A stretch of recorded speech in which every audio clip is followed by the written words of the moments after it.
Cook there? Well, we did ask to speak to someone from the BBC, but they declined. What did this BBC Grundy mean?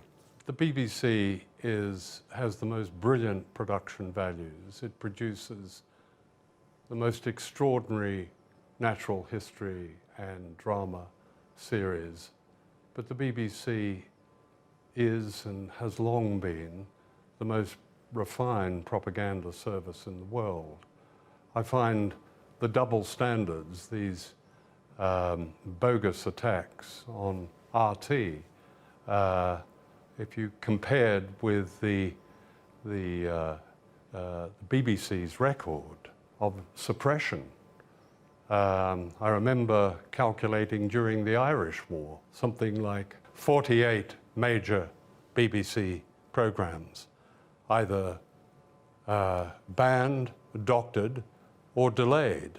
But around the BBC, there's the sort of cult that if you enter the BBC, you immediately rise to a nirvana of impartiality, and there are two sides to everything. That's nonsense to begin with, but the BBC is an extension of the established order in this country. I don't think that's even controversial. It just is. It does some very fine work, but it just is, and for it to claim that it isn't, and others are really subverting the British state by giving another view, is just absurd. Well, we're joined now from his count in Bethnal Green and Bow by George Galloway. Mr. Galloway, are you proud of having got rid of one of the very few black women in Parliament? What a preposterous question. I know it's very late in the night, but wouldn't you be better by starting by congratulating me for one of the most sensational election results in modern history? Are you proud of having got rid of one of the very few black women in Parliament? I'm not, Jeremy, move on to your next question. Well, you're not answering that one. No, because I don't believe that people get elected because of the colour of their skin.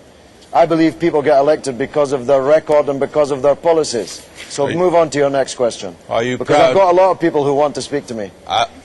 If you ask that question again, I'm going. I warn you now. Don't try and threaten me, Mr. Galloway, please. You're the one who's trying to badger me. I'm not trying to badger you. I'm merely asking you whether you're proud of having driven out of Parliament one of the very few black women there, a woman you accused of having on her conscience the deaths of 100,000 people. Oh, well, there's no doubt about that one. There's absolutely no doubt that all those new Labour MPs who voted for Mr. Blair and Mr. Bush's war have on their hands the blood of 100,000 people in Iraq, many of them British soldiers, many of them American soldiers, most of them Iraqis, and that's a more important issue than the colour of her skin. Yes, because you then went on to say, including a lot of women who had blacker faces than her. Absolutely right, absolutely right. So don't try and tell me that I should feel guilty about one of the most sensational election results in modern electoral history because the person I defeated Mr. Galloway, that is a Nick woman Rainsford had you to a T when he said you were a demagogue. I'm sorry? Nick Rainsford. You know who I mean? Nick Rainsford, Labour MP? No, you've never heard of him? I've never heard of Nick Rainsford, no. What else haven't you heard of? Well, I've been in Parliament a long time. He was a parliamentary colleague of yours until very recently. Most of them just blend one into the other, Jeremy. They're largely a spineless, supine bunch. Have you ever heard of Tony Banks? Yes, I have, yes. Right, Tony Banks was sitting here 5 minutes ago, and he said that you were behaving inexcusably. You had deliberately chosen to go to that part of London and to exploit the latent racial tensions there. But you are actually conducting one of the, even by your standards, one of the most absurd interviews I have ever participated in. I have just won an election. Can you find it within yourself to recognise that fact? To recognise the fact that the people of Bethnal Green and Bow chose me this evening? Oh, we recognise it. Why are you insulting them? I'm not insulting them. Yes, I'm not insulting you. You are insulting them. They chose me just a few minutes ago. Can't you find it within yourself even to congratulate me on this victory? Congratulations, Mr. Galloway. Thank you very much indeed. How do you propose to use your time in... Oh, I see. It's another occasion of you not wanting to talk to someone who doesn't agree with you. Actually, Jeremy.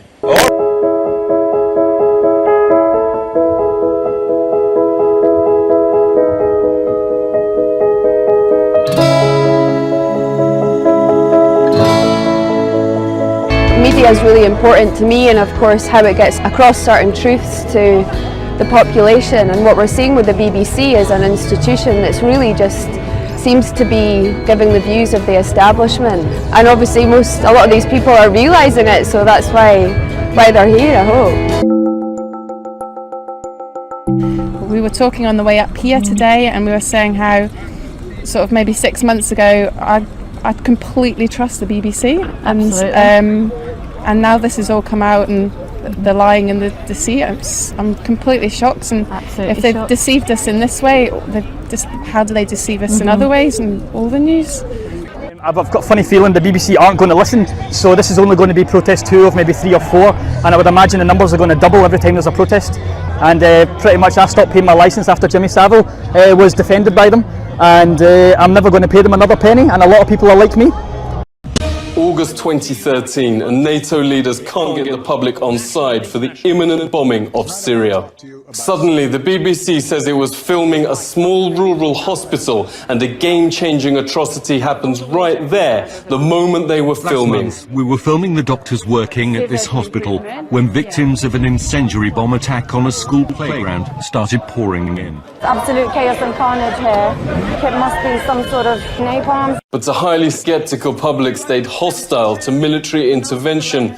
Exactly 1 month later, the leaders are trying to pin a chemical weapons attack on Syria without success. The BBC airs exactly the same footage but digitally alters the word napalm for, quote, chemical weapons, hoping no one will notice. Absolute chaos and carnage here. It must be some sort of chemical weapon. Not only did folks notice, but it unleashed a massive public investigation, which made some extremely disturbing findings.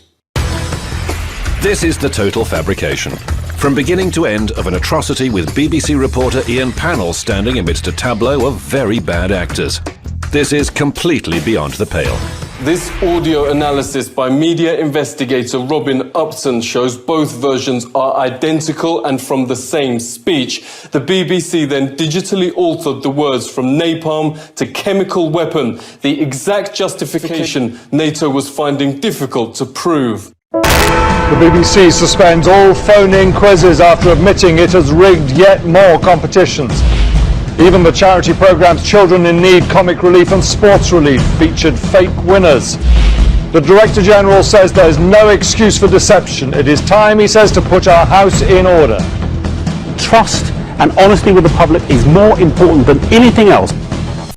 The BBC's been accused of bias in its Brexit coverage, with the majority of its guests said to have been pro the European Union. That's according at least to several recent reports, which have prompted anger in Britain's House of Lords.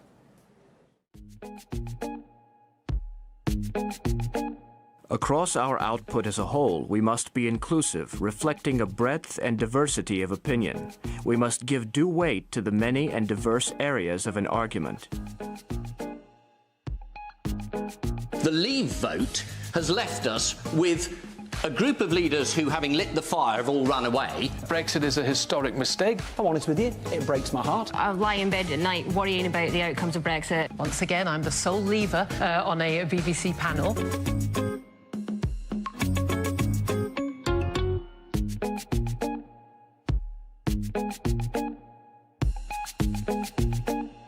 Frankly, the BBC has become the supporter of a foreign organisation called the European Union. The Brexit Secretary, Mr. David Davis, said to me recently that his job in Brussels is made even more difficult if every time he makes a small advance there, he's promptly undermined by the BBC. Get your act in order, because you do owe a duty of impartiality.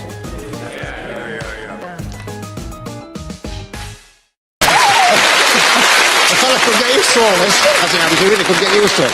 So, ladies and gentlemen, all we can say is good night from all of us here on Top of the Pops, and it's #1 time, and of course, if you leave me now, it's from the one and only She Car.